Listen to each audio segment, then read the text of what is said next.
क्या बनाऊं तरकारी बता के जाना, क्या बनाऊं तरकारी बता के जाना, क्या बनाऊं तरकारी बता के जाना।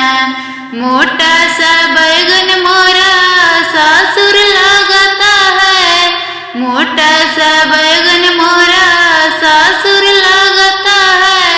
मूली लगे ससुरानी बता के जाना, मूली लगे ससुरानी बता के जाना। क्या बनाऊं तरकारी बता के जाना, क्या बनाऊं तरकारी बता के जाना। लाले चुकंदर मोरा भासुर लगता है, लाले चुकंदर मोरा जेठा लगता है, लाले चुकंदर मोरा जेठा लगता है।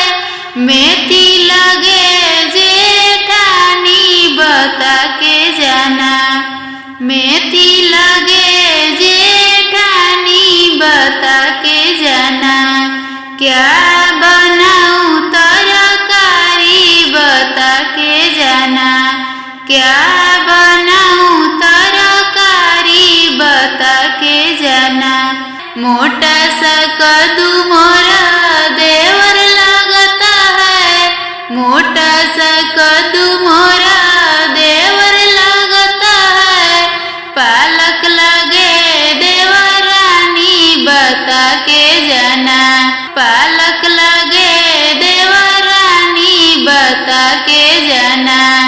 क्या बनाऊं तरकारी बता के जाना, क्या बनाऊं तरकारी बता के जाना।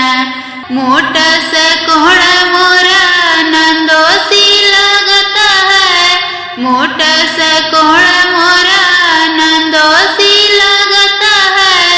मिर्ची लगे ननद रानी बता के जाना, मिर्ची लगे ननद रानी बता के जाना। क्या बनाऊं तरकारी बता के जाना, क्या बनाऊं तरकारी बता के जाना। लाले टमाटर मोरा सजना लगता है, लाले टमाटर मोरा सजना लगता है। मैं लगूं बहू रानी बता के जाना, मैं लगूं बहू रानी बता के जाना। क्या बनाऊं तरकारी बता के जाना, क्या बनाऊं तरकारी बता के जाना, क्या बनाऊं तरकारी बता के जाना।